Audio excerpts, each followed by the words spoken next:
Body bags were horror lies. Welcome back to Body Bags. This is week number 498. This is a label week, and the label is Vinegar Syndrome. And for that label, I picked Nothing Underneath. Nothing Underneath is a 1985 film which runs approximately 93 minutes and is written and directed by Carlo Vanzina. Now, he was responsible for, actually, he passed away on July 8th, 2018, at the age of 67.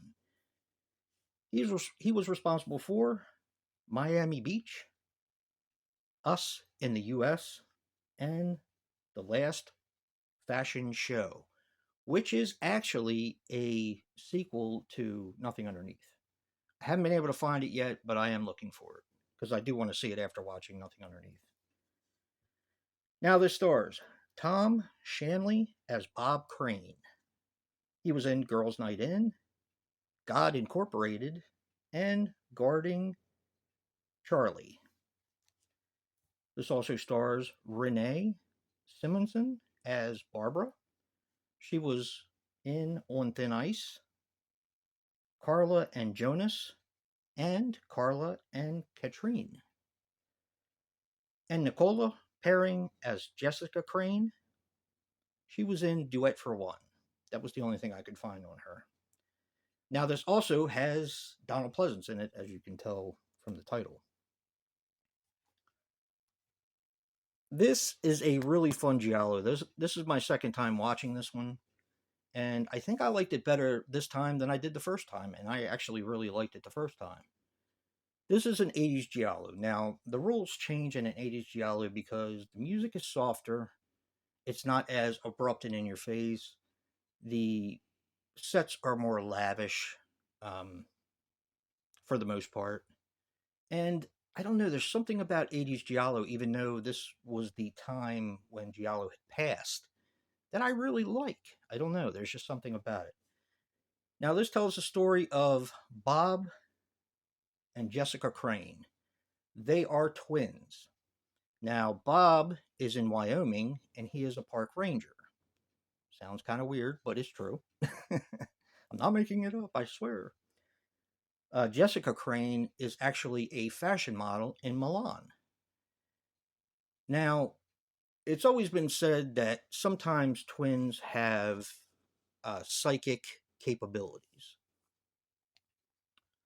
What Bob sees is someone attack his sister with a pair of scissors and a black gloves. So there's your giallo right there. What he does is he jumps on a plane right away and goes to Milan to investigate. Now, this is kind of like a vision or a psychic connection he has with his sister. So it affects him whenever something affects his sister. And the rest of the film basically is him trying to track down what happened to his missing sister. There is crime involved, there is love involved, and Donald Pleasance plays an awesome Italian inspector in this one. This movie is a ton of fun. I really can't say much more on it because I don't want to spoil it. But it has beautiful sets, a ton of gratuitous nudity, and just a really interesting story. Now, pardon me. I recognize some of the music, and I remember talking to the guys on Body Bags because we have a chat every other week. And when I was telling them about this, I said that I had watched an interview with Pino Donaggio, who I know of from his composing of Brian De Palma movies because I'm a huge Brian De Palma fan. And some of his tracks in that sounded very familiar. So I watched this interview and found out that the director, Carlos Vanzina, was actually a huge fan of De Palma, especially Body Double, which had come out the year before. And he wanted to use a piece from that film, only have Pino Donaggio recompose it so that it's different in a way, not to replicate himself. I think he put it in a different key and added some little notes to it. But I mean, it was his own composition anyway, so it's not like he's plagiarizing himself, if that makes any sense. But I thought that was very interesting.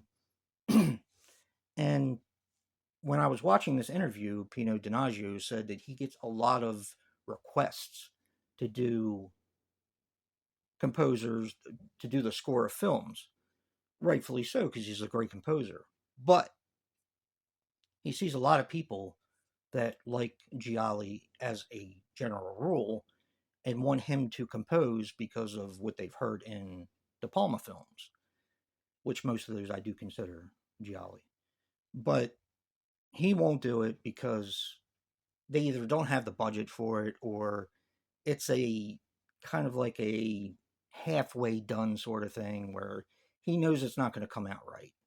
So he turned him down. This guy, he was very happy with the end product, and he said he thought it paid perfect homage to Body Double as well as Dress to Kill and some of his other films. So I thought that was really interesting. Of course, I'm rambling, but I'll cut it short. This is a fantastic film. This also comes with the, um, I guess it would be like a Neo Giallo maybe, called Too Beautiful to Die. And guess what? I'll be doing that next week, so stay tuned. Definitely check out Nothing Underneath, and if you like what you see in here, hit that like button and subscribe. And until next time, peace.